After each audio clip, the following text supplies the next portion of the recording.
thinking here is, this stuff can be quite tricky. And every line of code that you write, you need to be absolutely super careful that you're getting it right. Okay? I'm going to give you one more example of this. Now, let me restore my code to its former glory. Here. Now, look at my condition. Inside the if. I have if AI not true is 0. Okay, that's the left condition to logical and. And then the right condition here involves lower, not found, or AI less than 1. What would happen if I reversed the arguments to the logical or? Okay? What would happen in that case? In other words, I've got it written up here, counted out, so let me go back to here. I've now changed. Hopefully you can see what's going on here. Not found was the first argument, the logical or, that's the correct solution, and then AI less than n is the right one. I've simply switched those around. And is that okay? Is that going to work for us? This is the big question. So remember, whenever you encounter a logical and or the logical or, you always evaluate the left-hand argument first. That's what you always do. Right? And supposing that we come across a value in our array, for example, 3 here, okay, that's easily divisible by 3. So the left argument here is true, therefore we evaluate the right argument. The right argument is AI less than min. Now, key point to note is we have not initialized min up top. Why? Because we don't know what to initialize it to. Why? Because the first element in the array may not be divisible by 3, and therefore we cannot initialize min to these. So what we're doing here in effect, the first time that we come across the value of the array that's divisible by 3, okay, the left argument here will be true, therefore we evaluate the right argument. The right argument is a logical OR, and the left here, AI less than min. So we're comparing AI to min, but min is not being initialized. Min has no value. Does that make sense? And that's the problem. Right. Yeah, yeah. What would happen, like, say, for example, after the 2 and 6?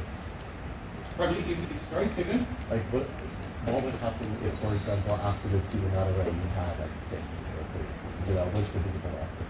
Oh yeah, so if we add on additional values here, the correct implementation of the algorithm will simply find the lowest value that's divisible by 3. Does that kind of answer the question? Yeah. Question? Yeah. Could you initialize the minimum to like a massive number at the start? So then you don't need the bound. Right? You could. That's a way of doing it. But you could initialize it to the maximum value possible. Okay. Yeah. So in C, there is, I'm going from memory here now, but there's a standard library called, I think it's called limits.h or limit.h. And inside that library, there are a number of constants. Just like in the math library, you've got pop, for example. So there are constants in this library, limits.h. One of them is like max int. And that tells you for your machine what's the maximum possible integer value on your machine that can be stored. Okay. Now that goes back to your question actually, the maximum size of the array. Okay? Depends on your machine. It depends on that maximum integer value that can be stored. And if you go to limit.h, there's a hash include that, and then print out max size. Or max down. Would that be a part of like the RAM then? No, it has to do with the architecture of your machine, specifically whether an integer is 4 bytes or 2 bytes. On most machines today, it's 4 bytes. Now, there's also another type of integer called a long integer, so LONG, long int, and that's 8 bytes on most machines. Okay. In the old days, 2 bytes for an integer, 4 bytes for a long. Okay. So you use a long if you're dealing with really large integer values. We won't come across them. So if you check out that max value. Now, I'm going to run this code here, and I'm also going to do something that's a major crime. I'm going to go back up here, and I'm going to print out the value of min at this point in my program. Now, notice here, we've declared min up here, not initializing. I'm going to print out its value here. That's undefined behavior. Because why? We have not assigned the value to min. This is super important. Before you use a variable, you have to assign the value to it. I haven't done so. Okay. And now I've changed my condition here such that the right condition of logical and, well, it's logical or, it's going to evaluate AI less than so what's going to happen? We have no idea. Okay? But I'm going to run it, and you'll be surprised, maybe, at the result. It's actually printed out that the min value is 0. Okay? And in fact, it says that the min value in the array is 3. So it got the right answer. Does that kind of make sense? So before we went into our for loop, we simply printed out the minimum value, and it gave me 0. And then after the for loop, it says the min value is there we go. I'm printing it out up here. Now, if you did this in your exam, you'd lose marks. Okay, straight away, because you're accessing a variable. You're trying to print out the value in this case, if you haven't assigned to us any value. Okay. And inside here, we're comparing the tree to min, but min has no value. Now, just by pure chance, okay, when I print out the value of min up here, we haven't initialized this, it prints out the value 0. It assigns 0 to it. That's purely by chance. If you were to run this code in your machine, it might do exactly the same thing, okay? Or your code might crash, the program might crash when you run it, or maybe it's initialized min to some value that you simply have no idea what it is. Does that kind of make sense? This is really important. So I have a big error in my code that actually gave me the right answer. Okay? And if this was a practical question, it could pass the test cases. Does that make sense? Even though there's a big problem in your code. You've undefined behavior. Twice. Undefined behavior by me, printing out the value of minimum up here, although its value has not been set. And down here, I'm comparing AI to min, although I may not have initialized. So there's 2 major sins committed in this problem. Am I making any kind of sense? I see some heads nodding. Some people, I think, are just nodding, maybe falling asleep. Some people may be super happy. Some people maybe not so. Very good. Think about this stuff. The program is up on Moodle. Okay, so play with it and see what happens. All right. Let me just go back to the lecture notes here. I have a big explanation again, big paragraph for why changing the order here is not correct. I've just gone through it. I won't say it again. Key point is carefully taken when you're writing Boolean expressions that include logical and logical OR operators, which argument appears to be left and right easy. In some problems it's not, but in some problems it is. I'll show you a couple more examples of this. Good. Now, let's go back up here again briefly. Here's our code. Now, how do we know at the end of this for loop here whether we have found the value that's divisible by 3 or not? Found would be true. Okay, does that make sense? So if found is true, we know that we have found some minimum value. Right? So when it comes to displaying the output, this is what you do. Simply say, if found is true, print the minimum value is what it is. Otherwise, you say there are no values in the array, they're divisible by 3. How's that? So that's that example. Now, that's probably the hardest example that we've come across so far. And it needs, you need to study it. If you haven't seen this stuff before, you need to study it. There's a lot going on. One final point I'm going to make. You notice here, the left argument is enclosed in brackets. The right argument is enclosed in brackets as well.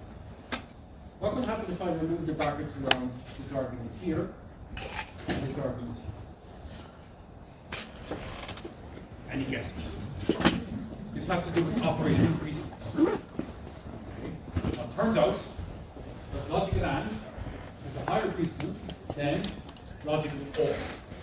Okay. So if I had no brackets, it could evaluate logic and first networking requirements. Does that make sense? So again, these things are kind of tricky. So stick in brackets. Okay, if you can't remember what the operator precedence is, just put in brackets. That will ensure that things are evaluated as you want. Very good. Great. So, right, before I move on, any questions? Very good. Super. Okay, now another problem that we can look at when it comes to reduction. Okay, so the example here is linear search. The idea here is that we start with one end of an array, we work our way to the other, okay, in order to find a particular value in an array. And in fact, what we want to do, the goal is to find the position on the index of the first occurrence of the value in an array. And just to reuse my diagram over here, if we just change this thing here to 3, and maybe, oops, let's go back. Very good. So maybe the task here is we want to find the first occurrence of 3 in the array. So that's our target. And this frequency comes up. And again, if you studied Java, you have the index of method. Right? Or if you studied Python, they have an index method. So this is Python. But anyway, we want to find the first occurrence of, in this array, of the value, let's say, 3. So that's our task here. In fact, what we want to return is the index of the first occurrence. So the index here will be 1. Okay? So we want to return 1 in this case. So that's our answer. Very good. So now we have a piece of code here. Okay? So the value in this case is 10. Right? In our example, it's 3. No matter. We declare the variable index here. Now we have our for loop. Again, a very common for loop for I is 0, I less than size, I plus plus. In our example, size is equal to 5. Then we simply say, if AI is equal to value, okay, we say index is assigned the value. Okay. So in this case here, when I is 0, well, A0 is not equal to our target 3, so we don't go into the body of if. Then we go I is incremented by 1. Now we have that, A1 plus 3 is indeed equal to our target 3. And then we update index to. Does that kind of make sense? You know? Now there's a related problem here which I won't go through, but that's to find the index of the last occurrence of a particular value in an array. In this case here, the last occurrence of 3 will be. But let's stick with our example. What's wrong with that? What's wrong with this? Because it'll update every time it finds the index value, so it'll probably update to index position 3 because 3 is also there. Exactly. You have to specify if the index value is less than the one that's already been saved before. Yes. Yeah, that's exactly it. What will happen here is we're going to keep on iterating over all the values in this array. We're going to check to see if value is 3, great, updates our index. We find another value equal to 3, we update the index again. That's 1. So we want to prevent that. There's another error. It relates to what I just spoke about. Supposing, for example, the value 3 doesn't appear in this array at all, then you have to think about all these possible conditions or scenarios. But the value 3 doesn't appear in the array at all. That's the one that we're searching for. Look what I'm doing down here. I'm printing out value found at position, blah blah, index, and the index has never been initialized. Does that make sense? And again, we're coming back to this business of doing something to a variable, in this case printing it out, and we've never initialized it. And that's the same.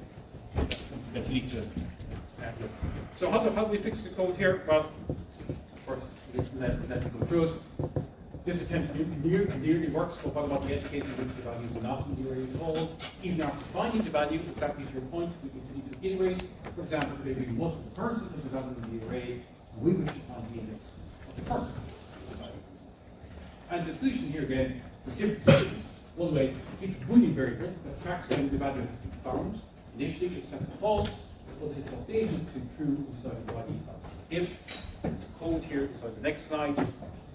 Looks pretty similar, but this time we have a Boolean variable found. We initialize that to false, and that's used for the use of variable to stop iterating in the first occurrence of the value. And again, So now we update our condition here. We say as long as I is less than size and not found. So found is false to begin with, okay, because it's declared at top, and not false, of course, gives you true. Okay? So we're going to keep on iterating over this array as long as both I is less than size and this thing here evaluates true. And now, if we do find the value, like in our example over there, for now is 1. So A1 in our case does equal to 3. Therefore, we update the index to I. We say found is true. But that's all we do. Now, once we set found to true, the next time we're on the loop, what's going to happen? Well, the very end of your for loop, you do your update. So I will become, in our example, 2. Go back up here. It's 2 less than size, which is 5. It is. But now this will be false. Not found, right? Because instead of true, not true is false. Does that make sense? So that's a way to stop the iteration once we found the first occurrence. This is a very common thing that's used to control the number of iterations of your loop. So now there are 2 ways the loop can exist. Either when the first occurrence of the value has been found, or when the end of the loop has been reached. Okay? Does that make sense? Good. Now, again, test the question. What's the value of I at this point in the code? So in other words, immediately after the for loop, what's the value of I? If I was to print that out. And supposing, for example, that the value never appeared in the array. Okay, the target value never appeared. So what's the value of I at this point? It can be size. In our example here, it could be 5. That's important that you know that. Okay? Because we've gone on this loop, and we've never found our target value, so therefore found will always be false, not found will be true. Therefore, we keep going around, but eventually I less than size will be used. Does that make sense? You know? There are people looking at me. I don't know if these are people are looking at me in a positive way or a negative way. Unless people say something, I'm assuming that I'm doing a great job. Very good. Very good. Right. Some people think I'm doing a great job. Make sure that you provide feedback when you're asked to provide feedback on the module. Great. Okay. Now, and again, at the end of your program here, if we want to print out, okay, index, okay, well, we need to be careful. We can't print out index unless we know it has been assigned some value. Okay? We always need to be careful with that. And therefore, we can say, if found, the value is at position, whatever it happens to be, otherwise we print that the value is not. We want to avoid printing the value of the variable that has not been assigned anywhere. Because that's next. Now, just to show you this, now again, if you're coming from Java or from Python, you'll be familiar with this. Another way to achieve the same effect as above, i.e. to make an early exit from a loop, well, you can use the keywords break, okay? So when break, the keyword, when that's executed, the inmost loop in which it is executed is immediately exited, okay? And the execution of your program then proceeds from the end of that loop, okay? However, I'm not going to use break in any of the further lectures. You might find it. Why? Well, it's considered better programming practice to explicitly place all conditions under which a loop will exist in the guard of that. Okay? What do I mean by that? Go back to our example here, using the Boolean variable and then capturing all the conditions under which a loop will exist in this guard, doesn't know the guard, or just a condition. Okay? That's the way it should be. But it's common enough actually that people use this keyword break as well. And here's an example of the program. We don't need a Boolean variable here at all. Okay? All we do is we iterate over our array, compare each value, our array element here, AI, to our target value. If they're equal, we update the index, and then we have this keyword break. The break means we immediately jump to this point here in the program. We exited. Does that kind of make sense? That's the effect of the keyword break. It means you simply exit the loop straight. Make sense? No? So that's an alternative to using the Boolean variable. But we should use the Boolean variable. Now, how do we know, for example, if the value was not found? Well, if I does eventually reach the value of size here, it means we've never gone into the if statement, the body of the if, I, because we never executed break. Okay? So if we execute break, we know that I will have to be less than size. That's the key criteria. But if I is equal to size, it means that we've never gone into the body of the if, therefore we know that the value is found, otherwise we can break. No? Very good. Some heads nodding. Very good. Some people thinking about it's Friday. This guy, we're really done with this guy. Very good. But not yet. Very good. Okay. Now, mapping. Okay. So remember, we talked about there are three basic operations that you could carry out on an array. The first one was reduction, which we just covered. That includes linear search. It includes finding the sum, or the mean, or the max, or the min, the values in the array. Now, mapping is the second pattern. Okay. Mapping is actually quite straightforward, actually. There's only one side on mapping. So this pattern involves applying some mapping or some operation to every element of your array. The mapping might be take the square root or the cosine or the tangent or the log or whatever it might be.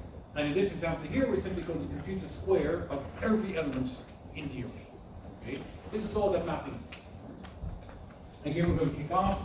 We have our array here declared. It's a size n, for example. And we're going to assume then that array A is filled with size. So size here. And then we simply iterate over each element in turn using our standard for loop, and we apply the map. And we simply say here AI, assignment operator AI multiplied by B. Okay. Again, let's assume that we're working with our array over there on the board. First time around the loop, I will be 0. So now, whenever you have an assignment, focus on the right hand side. Focus on the right hand side. Okay. This is an assignment statement because it has the assignment operator. So we focus on the right hand side. What's the current value of AI? Well, in our example, it's a 1. So we have 1 by 1. 1, and we assign 1 back into AI. Okay, that's it. Now, next time around the loop, I will have the value 1.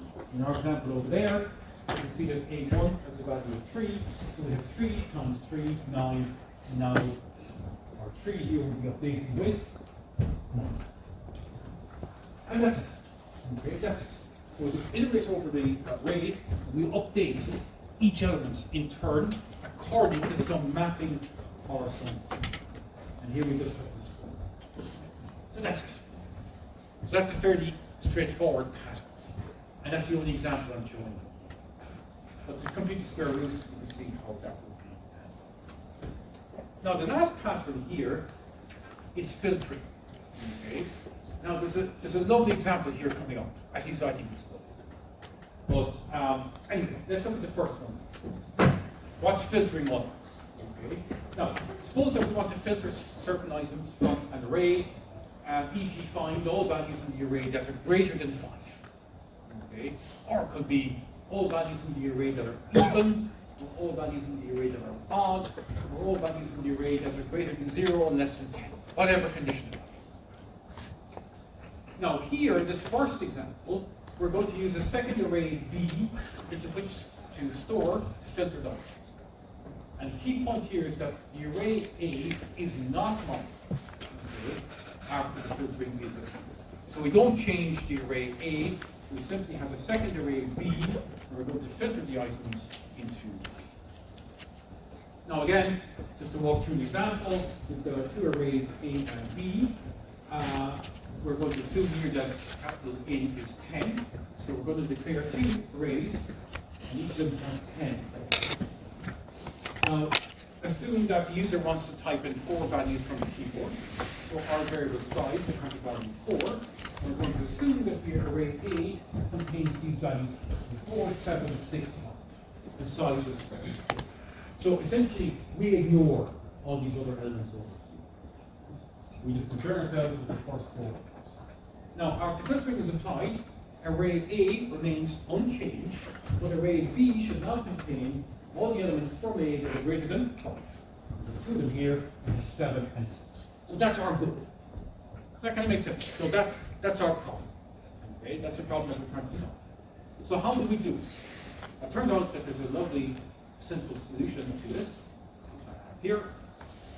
Now, at this point, actually, it might, it might help us by doing an example. So, go back over here. Now, here I'm assuming that we only care about the first 4 elements.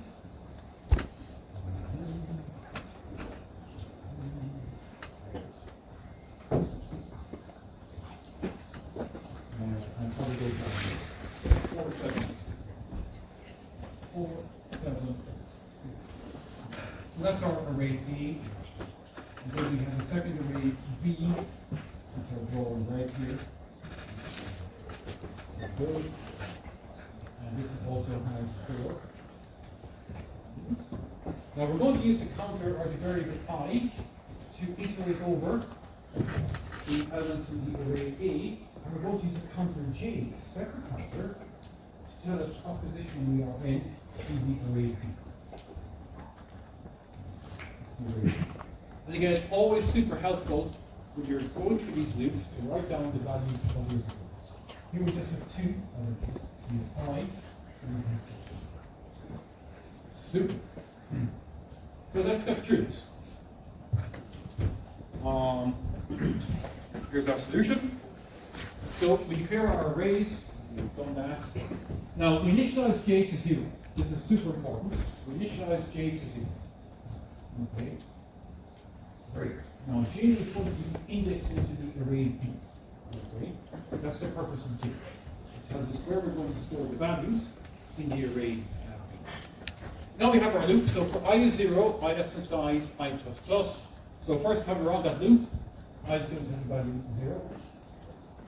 Good, we do our test there. Is I less than size? Yes it is. In our example size is 4. Then we say if AI is greater than 5. Now, AI in this case is 4. Is that greater than 5? No. So the test there, or the condition there fails. So we do not go into the body of the if. Okay? That's quite simple. What do we do at the very, very end of the for loop? We do our update, so now I becomes 1. Does that make sense? Yeah? So now I is 1. J is still 0. We haven't changed. Alright. So now I is 1. Is I less than size? Size is 4. Yes it is. Is AI greater than 5? Well, 7 is greater than 5. So it's true. Now we go to the body of the if. And we simply say B. Then we have this J++ business. Ignore that for now. Is assigned the value of AI. Okay. So J is 0. And we simply, and this is our current value of this is AI, so we stick in a 7 in. Now what does this J++ do? Well, that's post increment. Okay. So it means that you update the value of J after the assignment has been made. It might be helpful for this. I'm doing this in green.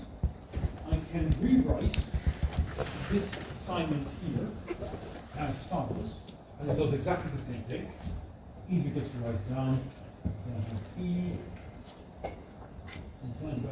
AI, and then we have J2. I hope you can see that. So this one assignment statement here, if you don't want to be dealing with this J plus inside your brackets, that's perfectly fine. You can write it like this. It has the exact same effect. Okay. Now, we've just put 7 in there, and we've updated J to 1.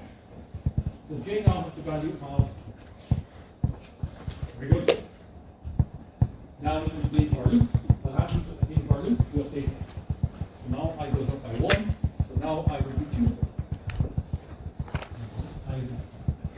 And then we check to see is A of 2, A of 2 equals to 6, is that greater than 5? Yes it is.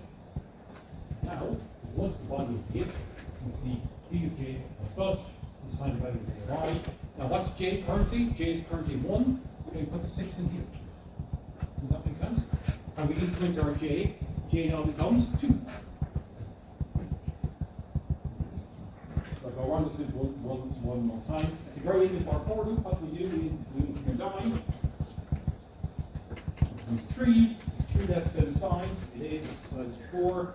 Is AI greater than 5? No, because AI here is equal to 5. It's not greater than 5. We don't go to the body of the if, and we simply update the end of our for loop. Does that make sense? Now we do our test. Is 4 less than size? Size is 4. So 4 less than 4 is false. Does that make sense? Let's see how that works. Key thing here is we use a separate counter J to tell us into which index we store the next value. That's the secret. So, as I say here, notice how separate counter J is we track off the next available position in B. And of course, at the end of your loop, the number of values in B is given by J. So J is now 2. This is J over here. J is 2. And lo and behold, we've got 2 values. So at the end of the loop, J will tell you how many values you have in B. Does that make sense? And if you wanted to write a loop then to print out the values of B, you'd say for I is 0, I less than J. Does that make sense? I plus plus. Print it. All good? Great. So that's that. Now, a lovely example just coming up here is as follows. We want to do the exact same thing. Okay? As before, we want to filter certain items from the array A. So, for example, find all values in the array that are greater than 5. Now, previously, we just used the second array B into which we store the filtered items. Now, in this example, we're not going to use the second array. Okay? Instead, the original array A is modified such that at the end of the filtering process, A will contain those values that are greater than 5. So modifying an array or copying values into another array is called an in-place modification of the array. So an in-place modification of the array. This example, we're carrying out an in-place filter of the array. That's the modification. So how would you do this? So what I'm going to do here is I'm going to scrub off these guys. And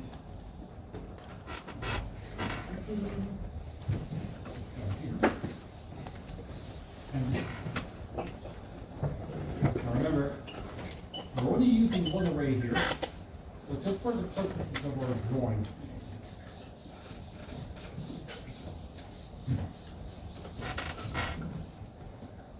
Now, what strategies could we employ? We want to end up with this array here, A. I think I have this in the next slide, actually. I'll show you here. Yep, here we go. Same as before. This is the original contents of the array A. This is what we want afterwards. Okay? We want to have 7 and index 0, 6 and index 1, and the variable size should now be updated to 2. It was 4 up here. After filtering, we will go for the 7 and the 6, and we should update the variable size to 2. The size tells us how many elements are in the array that we count. How can we do you could, if you wanted to, iterate through each of these elements in turn. We come to the first element here, that's 4. We don't want to keep 4. Why?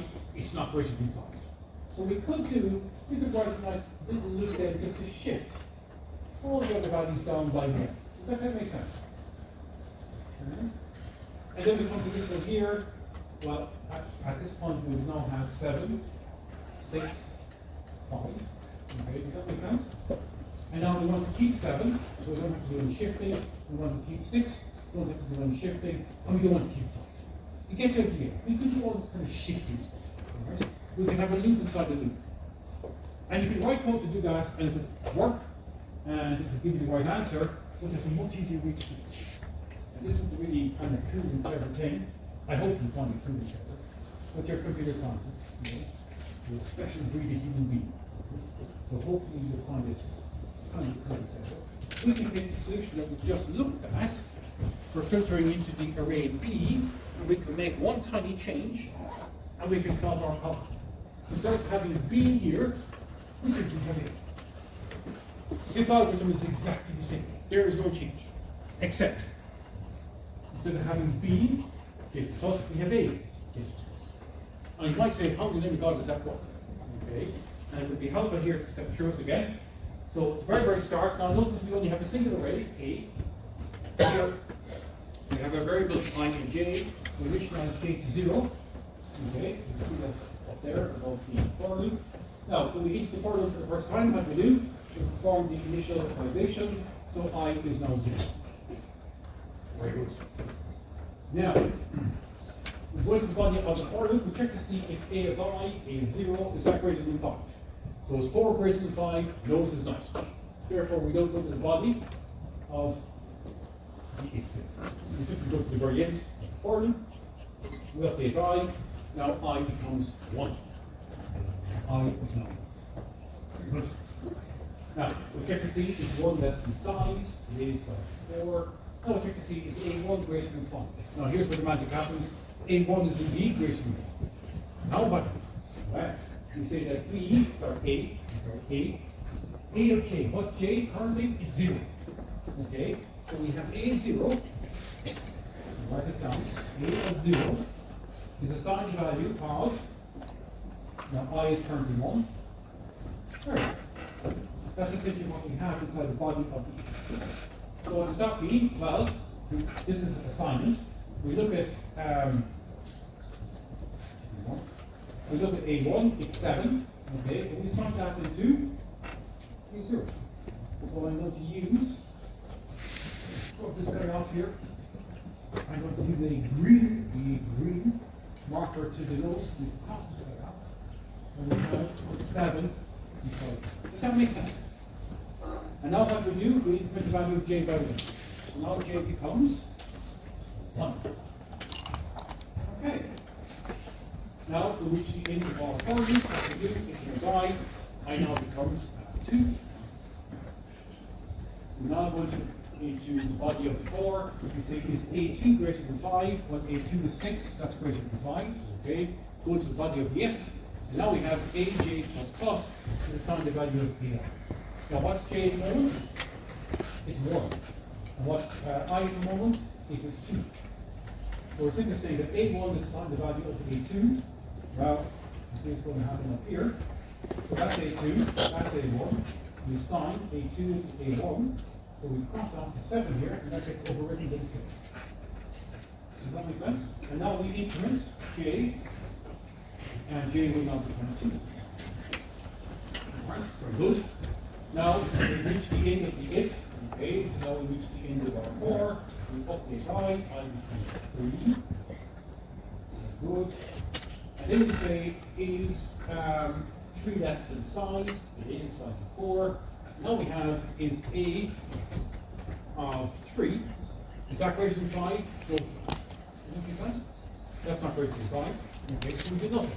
So the body of the if there, we don't run. And now at the very end of the for loop, we update I to 4. Now I become. Now we go back up and we do our, we evaluate the condition of the 4. Is 4 less than size? No. Size is 4. 4 is not less than 4, so we ace. Does that kind of make sense? And now we have updated the array A such that the first element is 7, second element is 6. We have these two elements over here that we haven't changed. We don't care about them. All we care about is the first j elements. Does that make sense? This is the key thing. And now we need to update size. We assign j into size. All right. I kind of written this down here. Again, notice how we use a separate counter j to keep track of the next identical position in the array, but this time in the array A is. At the end of the loop, the number of relevant values in A is given by j. That's it for j. We simply update size for j. Why do we do that? Because we typically use size as a number of elements that we care about in the array. That's the only reason that we're doing it. And now I put in a for loop right here to print out the values in A. I'd say for I is 0, I less than size. Size is 1. Isn't that kind of cool? I think that's a really clever way of filtering. There's going to be questions in your final exam, without a doubt, on filtering. There will be questions in your midterm, which I'll talk about shortly, on filtering. So this algorithm here, look at it, study it, become quick. Yes? Is Is there a way in C to delete entries? Sorry, again? Would there be a way in C to delete entries? Like to kind of like make those kind of make 6 and 5 null? Well, you could set them to 0 if you wanted to. Now, once you've created an array, let's say we created this array here of size 4, you can't change the number of elements in your array. Does that kind of make sense? Yeah. So the size of the array, the number of elements, is fixed. Okay? But you could, of course, change your 6 and your 5 here, because we don't care about these anymore, to 0. But we don't have to. Because when we're going to erase over this array in future, we're going to erase over it j times. Does that make sense? J is 2. Yeah. But in theory, yes, you could. You could start from 0 out all of these. Very good. So that's filter. So now I think that's kind of a clever technique. Fantastic. With our 2 heads nodding in agreement. Third head nodding in agreement. Fourth. Forget the 5. I think I'm doing a 5-star job. I see a 5th. Very good. Very good. Now, no, I just got a few more sides. Then I'll let you guys go. I'm going to hammer home this point of exceeding the bounds of the array over and over and over and over again. Every time you write code to access an array value, think about how to get the array index might be out of bounds. For example, if we declare an array ARR of size 10, the valid indices are 0 through 9 inclusive. Not 1 to 10, 0 through 9. Now, but in your program, for some reason, you might attempt to access, for example, ARR 10. That's the 11th element. It doesn't exist. Or indeed, depending on your program, you might even have a negative index. A negative array indices on that module. Okay? And out of bounds array accesses have undefined behavior. They can result in runtime crashes or indeed incorrect program outputs. And even with these out of bounds array accesses in your program, the output of your program may actually be as expected. You might pass the test cases if this was a practical question or a question on the final exam, but your program would still be wrong. If you exceed the bounds of your array, it has undefined behavior, and in some cases you will definitely lose marks in the exam. Now, if this was a third year module, it's not, it's first year. But if this was a third year module, you'll get no marks at all for a question if you exceeded the bounds of your array. Probably. If I was teaching a third year module on this stuff, you get no marks. Now, this is first year, right? It's the first trimester of first year. This is your first programming module. Many people who are new to us, you lose some marks. It depends on what you actually do in your code, but you definitely lose some marks. But not a lot. You might lose maybe 10% or 20%, depending on how bad your sin is. If that makes sense. Right? Okay. Important to know that. We saw an example there a moment ago with the min business. We never initialized min to any value, but it so happened that on my machine min was initialized to 0, so we got the right answer. If you remember back to the example we did at the start of the lecture. That can happen, but you lose marks there. You have to be really careful, especially in C when you're writing your code, to make sure that you're not exceeding the bounds of your array, and indeed that you've initialized all variables before you use them in your code. Other languages will give you a runtime error. They will tell you exactly, oh, you forgot to initialize a variable. In fact, in Java, it gives you a compilation. You can't even compile your code if you haven't initialized a variable, because it will tell you. Also in Java, when you run your code, if you exceed the bounds of the array, it will tell you. Line 27, you've exceeded the bounds of your array. Simple to fix. In C, it tells you nothing. Okay. So it's your job as a human being who's writing code to avoid such stuff. I have an example of this here. I'll just talk through it on the slide here. We're going back to our first example here of filtering. We want to filter values from the array A. We're going to store them in a second array B. Now supposing, this is kind of a toy example. Just want to illustrate the point. Supposing A was declared with 20 elements, but supposing B was only declared with 10 elements. You might say, why would we do this? But just supposing that we do. Further, let's assume that array A is completely filled with 20 values, and let's even further assume all of those values are greater than 5.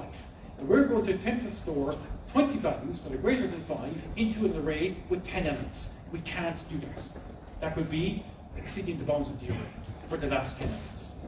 So how do we handle that situation? Well, we check that there's room in the array B before we add a value to it. Remember, J, this variable J, will hold the index of the next available position in the array B. And we simply have an if else here. We say if J is less than 10, then we simply add the value into B. Otherwise, we print out the array is full. So it's as simple as that. All right? So here we've avoided exceeding the bounds of the array by including a simple if statement here. Now, why is this thing here with J less than 10? Why is it not J less than or equal to 10? Because then J was not that number. Yes. Because remember, J was declared to be the array of size 10. The valid indices are 0 through 9 inclusive, not 1 to 10. That's very good.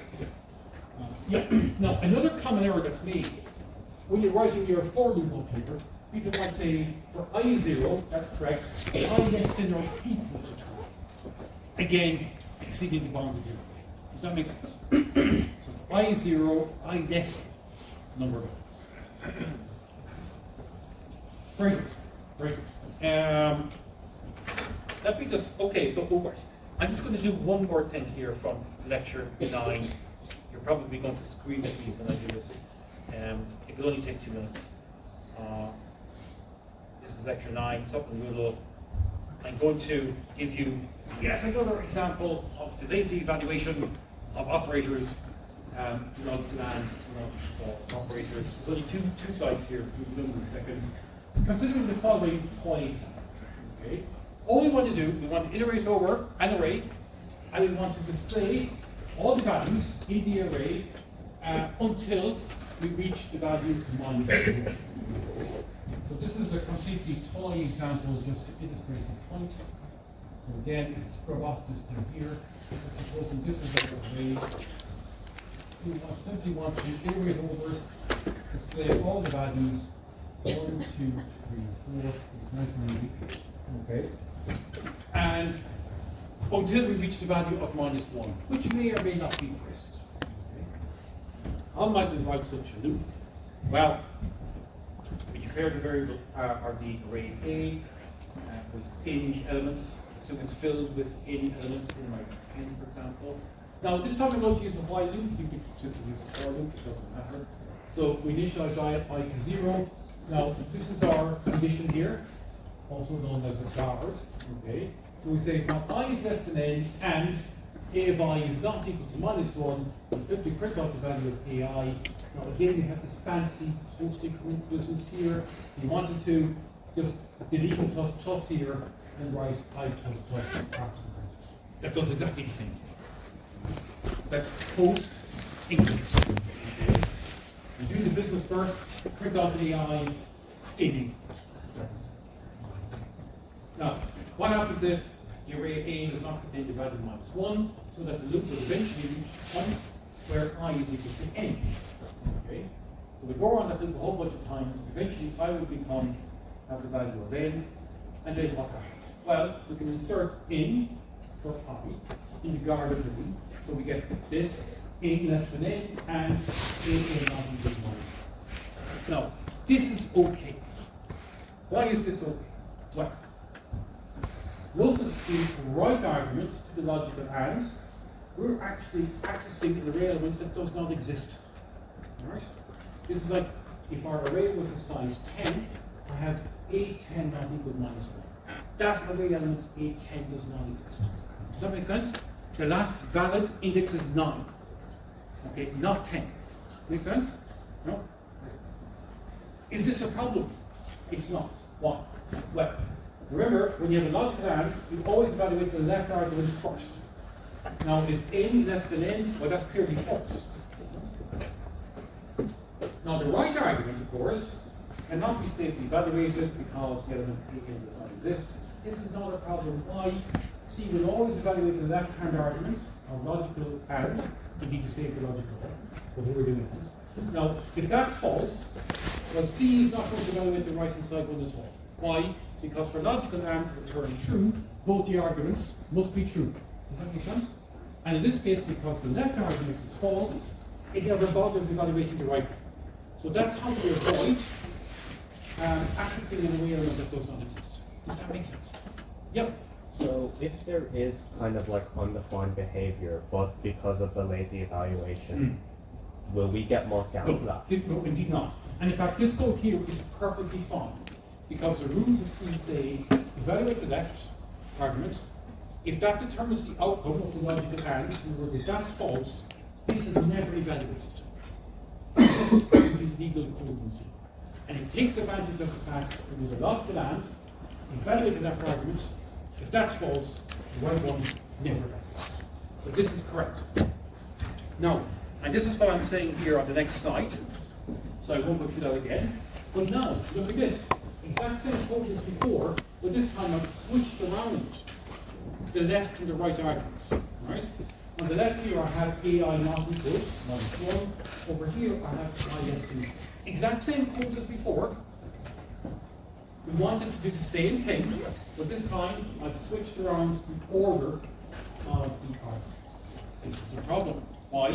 When I eventually becomes n, well, we have to evaluate our condition here. We do the left one first. Does that make sense? And now, the compiler will have to evaluate is A of n, not equal to minus 1, undefined behavior, A doesn't exist. Does that make sense? So here's again another example. To hammer home the point. If you're writing a Boolean expression, this thing is, it involves a lot of commands, and indeed it involves a lot of order of your arguments is super important. The one on the left is always evaluated first. So this is wrong. Okay. Well, on the previous slide, this is correct.